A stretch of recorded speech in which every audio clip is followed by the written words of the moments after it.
Hello everyone, నేను చూపిస్తున్న fruit మీ అందరికీ తెలిసే ఉంటుంది కదా, సపోటా. ఈ ఫ్రూట్ వచ్చేసి నా లైఫ్లో ఒక మెయిన్ హీటింగ్ రోలే క్రియేట్ చేసింది.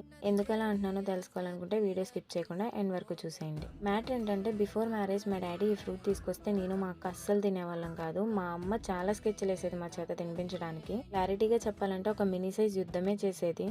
బట్ ఆఫ్టర్ మ్యారేజ్ మా హస్బెండ్ వాళ్ళ అమ్మమ్మ వాళ్ళ ఇంటి దగ్గర ఏ కెమికల్స్ యూజ్ చేయకుండా ఆర్గానిక్గా పండిస్తున్నారు. ఈ ఇయరే కాదు, ప్రతి ఇయర్ అడిగి తెప్పించుకొని మరీ తింటున్నా. అలా ఉంటుంది before marriage after marriage changes. అలా చెప్పుకుంటూ పోతే నా లైఫ్లో చాలా చేంజెస్ జరిగాయి. దాంట్లో మెయిన్ రోల్ ఏంటంటే, బిఫోర్ మ్యారేజ్ ఏ కర్రీస్ అయితే మా అమ్మ వండినప్పుడు నాకు వద్దని వంకలు పెట్టాను, ఇప్పుడు అదే కర్రీస్ నా చేతితో నేనే స్వయంగా వండుకొని మరీ తింటున్నా. అంతే కదండి, మీరే చెప్పండి. పెళ్లికి ముందు అమ్మ చక్కగా వండి పెట్టి గోరుముద్దలు పెడుతుంటే వంకలు పెడతాం. పెళ్ళైన తర్వాత పతిగారింట్లో ఏది పెడితే అది మూసుకొని తింటాం. Do you agree this and anyone in related? Let me know in the comment. సరేలేండి, ఇలా చెప్పుకుంటూ పోతే టైం సరిపోదు, కానీ సీజన్ వచ్చేసిందిగా, మీరు కూడా ఏ కెమికల్స్ యూజ్ చేయకుండా ఆర్గానిక్గా పండిస్తున్న ఫ్రూట్స్ మాత్రమే తీసుకోండి. హెల్త్ ఇంపార్టెంట్ బిగులు. ఆగండి, do like, share, subscribe. Bye.